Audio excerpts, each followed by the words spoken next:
മുണ്ടക്കൈ രക്ഷാദൌത്യത്തിന് തുക ആവശ്യപ്പെട്ട കേന്ദ്ര സർക്കാർ നടപടിക്കെതിരെ കേരളം പണം നൽകാൻ കഴിയില്ലെന്നറിയിച്ച് കേന്ദ്രത്തിന് കത്ത് നൽകാനാണ് സംസ്ഥാന സർക്കാരിന്റെ തീരുമാനം. എയർലിഫ്റ്റിംഗിന് ചെലവായ 132 കോടി തിരിച്ചടയ്ക്കണമെന്നായിരുന്നു പ്രതിരോധ മന്ത്രാലയത്തിന്റെ കത്ത്. കേന്ദ്ര നടപടിയെ രൂക്ഷമായി വിമർശിച്ച് മന്ത്രിമാർ രംഗത്തെത്തി.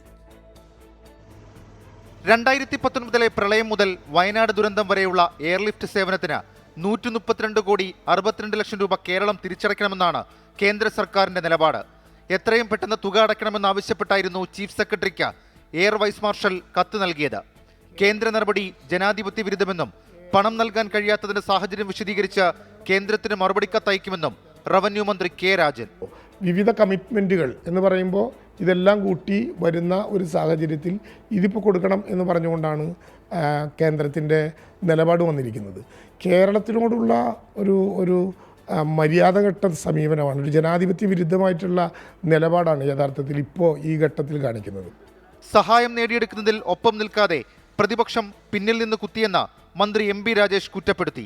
കേന്ദ്രത്തിനെതിരെ ഒരക്ഷരം പറയാതിരിക്കുകയും സംസ്ഥാന ഗവൺമെന്റിനെ കുറ്റപ്പെടുത്താൻ ശ്രമിക്കുകയും ചെയ്ത പ്രതിപക്ഷവും ഇത്തരം കാര്യങ്ങളിൽ നിന്ന് പാഠം പഠിക്കാൻ തയ്യാറാവണം.